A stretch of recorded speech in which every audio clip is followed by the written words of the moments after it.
1 Tawarik pasal 24, saya akan membacakannya buat Bapak Ibu sekalian dari ayat yang keempat dan ayat yang kelima. Demikian bunyi firman Tuhan, ayat yang keempat. Keturunan Itamar dibagi menjadi 8 kelompok. Sedangkan keturunan Eliezer menjadi 16 kelompok. Sebab di dalam keturunan Eliezer terdapat lebih banyak laki-laki kepala keluarga. Ayat yang kelima, karena baik di dalam keturunan Eliezer maupun di dalam keturunan Itamar ada pejabat-pejabat rumah Tuhan dan pemimpin-pemimpin agama, maka pembagian tugas dilaksanakan dengan undian. Bersama saya ucapkan undian. 2, 3, undian. Hore, kita akan bicara soal undian ya. Yang suka ikut undian senang sekali ya, karena kita spesial membahas tentang undian. Nah, kita akan tanya kepada Alkitab, apa kata Alkitab tentang undian? Amsal 16 ayat 33 itu bilang begini, Bapak Ibu sekalian, bahwa undian dibuang di pangkuan, tetapi setiap keputusannya berasal daripada Tuhan. Ya, pertanyaannya, Pak, orang Kristen ya zaman now, zaman sekarang boleh nggak sih ikut undian? Ya, ini kan repot ini. Tadi Alkitab bahkan beberapa kali Alkitab menyebutkan bahwa Tuhan memerintahkan untuk mengundi. Untuk hal-hal tertentu itu harus diundi. Salah satu yang terkenal, kalau Bapak Ibu masih ingat, itu terdapat di dalam kitab Yunus, ya, pasal yang pertama ayat yang ke-7. Bagaimana ketika Tuhan berbicara kepada Yunus agar Yunus itu pergi ke Niniwe. Tetapi Yunus tidak taat akan firman Tuhan, dia memilih pergi ke Tarsis dengan cara naik kapal. Gara-gara ada Yunus di dalam kapal itu, maka kapal itu hampir tenggelam, Bapak Ibu sekalian ya. Jadi kemudian terjadi keributan di dalam kapal itu, barang-barang semua dibuang, tetapi ombak belum reda. Maka kemudian mereka bilang begini, ayo kita membuang undi.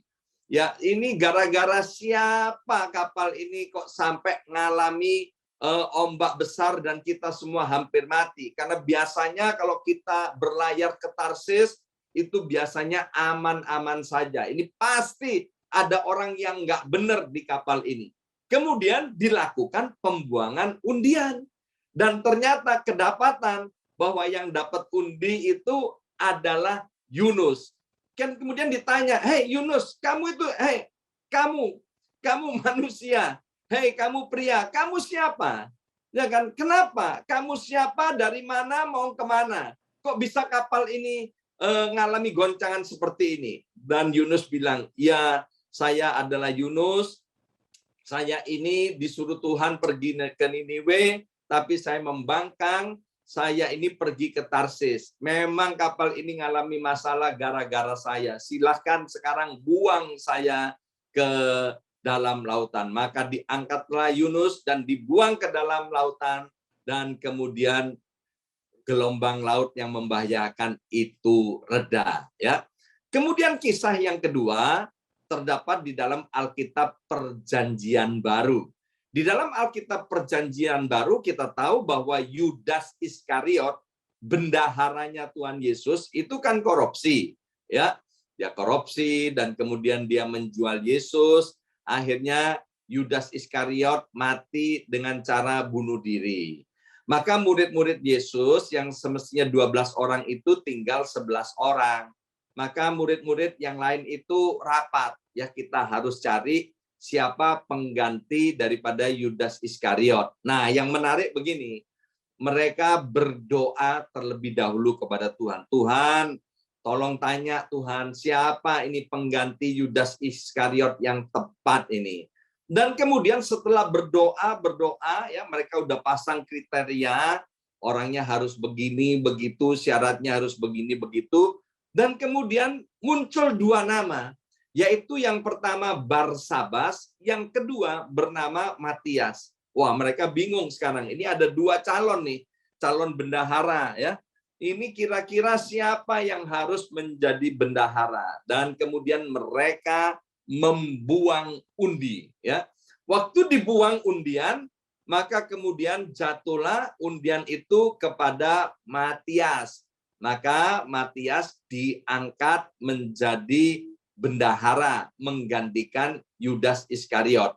Nah, yang perlu diperhatikan Bapak Ibu sekalian ya, itu sebelum pencurahan Roh Kudus.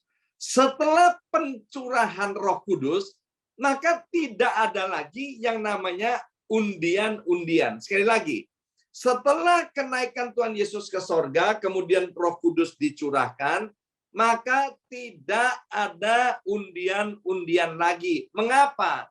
Karena Roh Kudus yang dicurahkan sekarang ada di dalam kehidupan orang-orang yang percaya. Jadi undian itu dilakukan sebelum pencurahan Roh Kudus.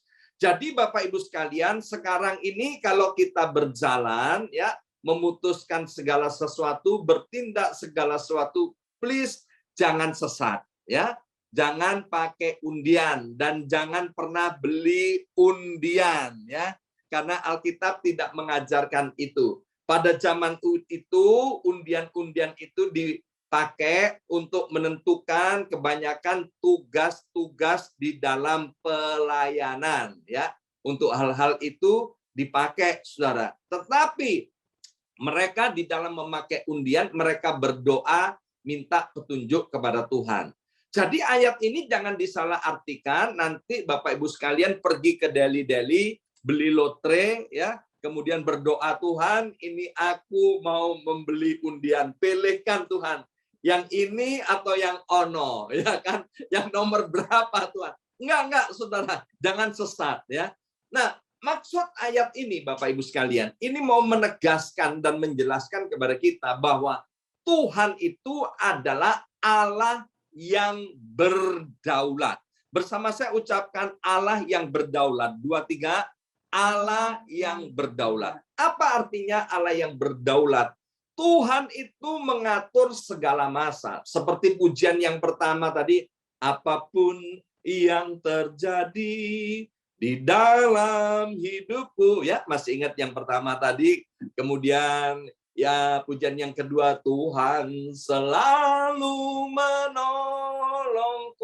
Dan pujian yang terakhir tadi berbicara tentang kasih Tuhan yang selalu baru setiap pagi. Bapak Ibu sekalian, Tuhan itu baik, maha baik, luar biasa baik, dan Tuhan itu berdaulat.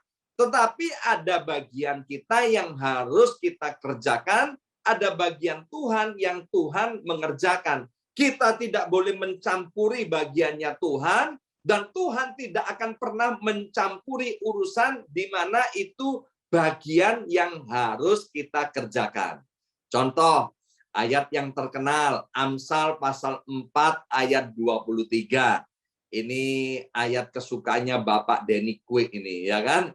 Jagalah hatimu dengan segala kewaspadaan.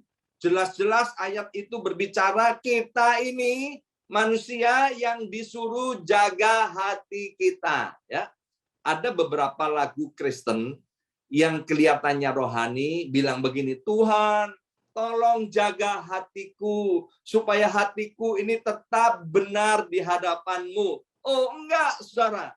Tuhan tidak akan pernah mengintervensi untuk menjaga hati kita. Yang bisa menjaga hati kita, Tuhan sudah berikan otoritas agar setiap kita menjaga hati kita masing-masing. Jadi jangan salah berdoa, ya, jangan salah berdoa, Tuhan, ya kan, jagai hatiku. Enggak, Tuhan bilang kamu ini enggak baca firman-Nya, ya kan? Aku udah bilang apa sama kamu? Yang harus jaga hati itu kamu, bukan aku, ya. Jadi kita harus jaga hati kita sendiri. Nah, apa yang bagian Tuhan jangan kita campuri. Nah, satu kali Saya pernah saksikan bagaimana cucu pertama saya namanya Lukas, saudara ya. Itu lahir setelah 30 menit kemudian cucu pertama saya itu meninggal dunia. Dia lahir dengan selamat, dengan lancar, sehat walafiat, tidak ada sakitnya sejak dalam kandungan, semua dicek, semuanya baik, saudara. Tetapi dalam 30 menit kemudian meninggal dunia. Kami semua syok, saudara ya.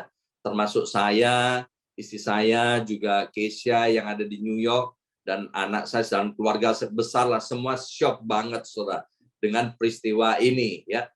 Tapi kemudian saudara, di tengah-tengah syok ini ya, kami tidak sampai berputus asa, kami tidak sampai kecewa, dan saya teringat bahwa Tuhan itu adalah Tuhan yang berdaulat, Tuhan yang maha kuasa. Buat Tuhan, katakanlah itu beberapa orang berkata, ini pasti salahnya dokternya, ini malpraktek dokternya, ini dokternya harus dituntut, dokternya nggak benar begini begitu. Saya bilang, oke lah, katakan dokternya itu tidak benar.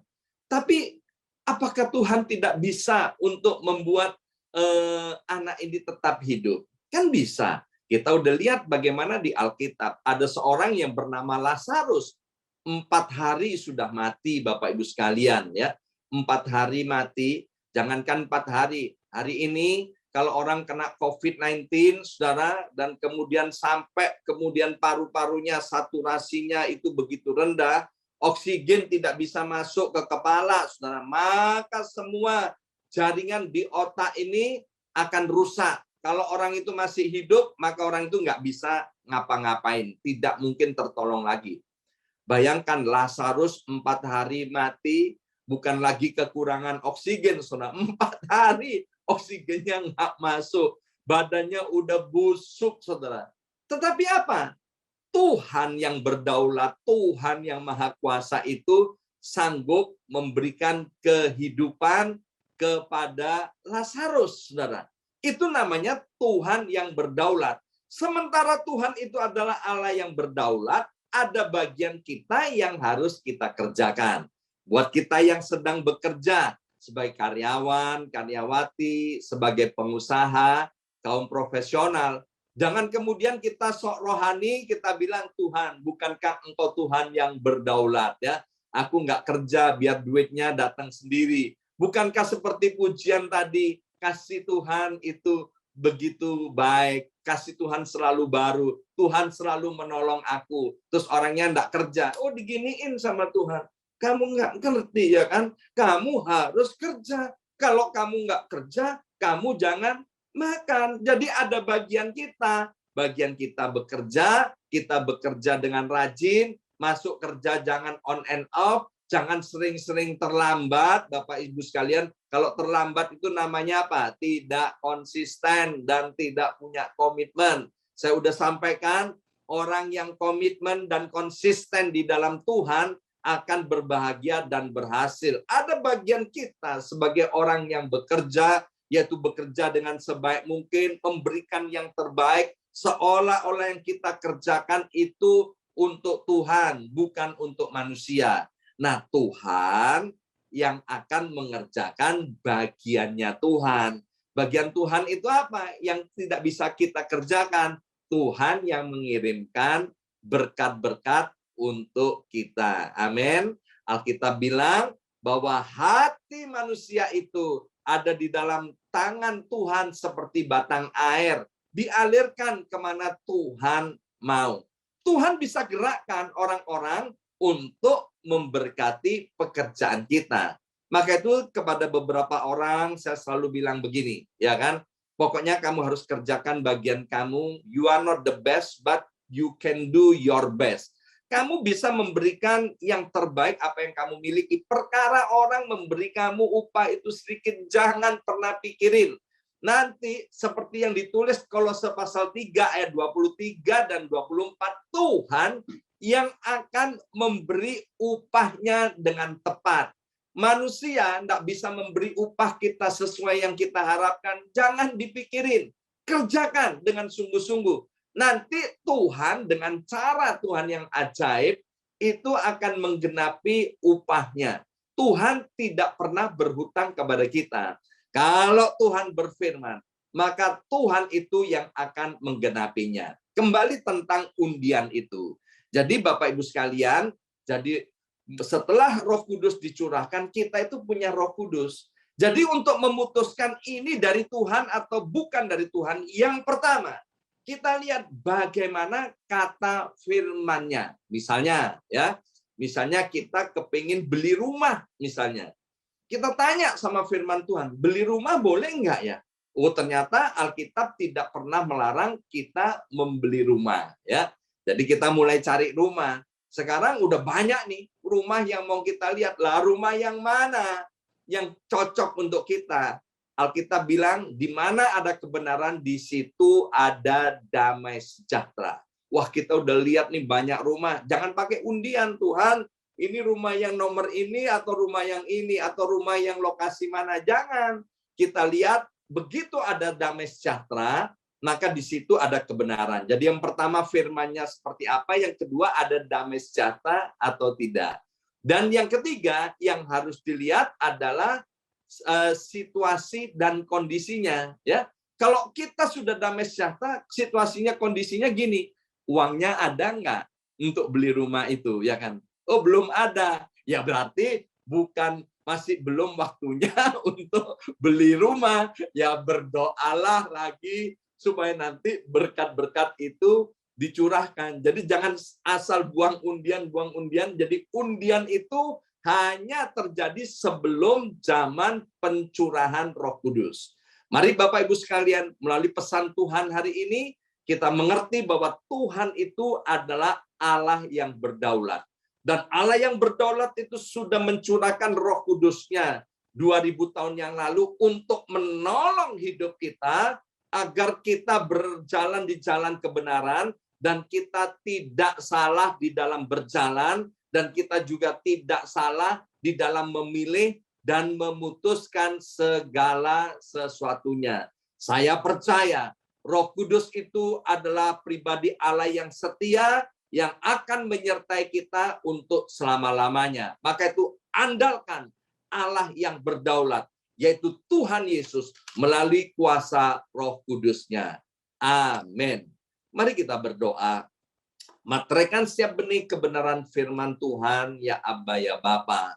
Biarlah kami mengerti sekarang bahwa kami yang hidup pada zaman ini, kami tidak akan main undian-undian lagi. Tapi kami mau mengikut pimpinan daripada Roh Kudus. Melalui Tuhan kami Yesus Kristus yang berfirman, itulah yang akan menuntun hidup kami. Dan Engkau adalah Allah yang berdaulat Tuhan, yang akan membuat segala sesuatu, yang akan memberikan yang terbaik buat setiap kami anak-anak-Mu. Dalam nama Yesus kami sudah berdoa. Haleluya. Amin.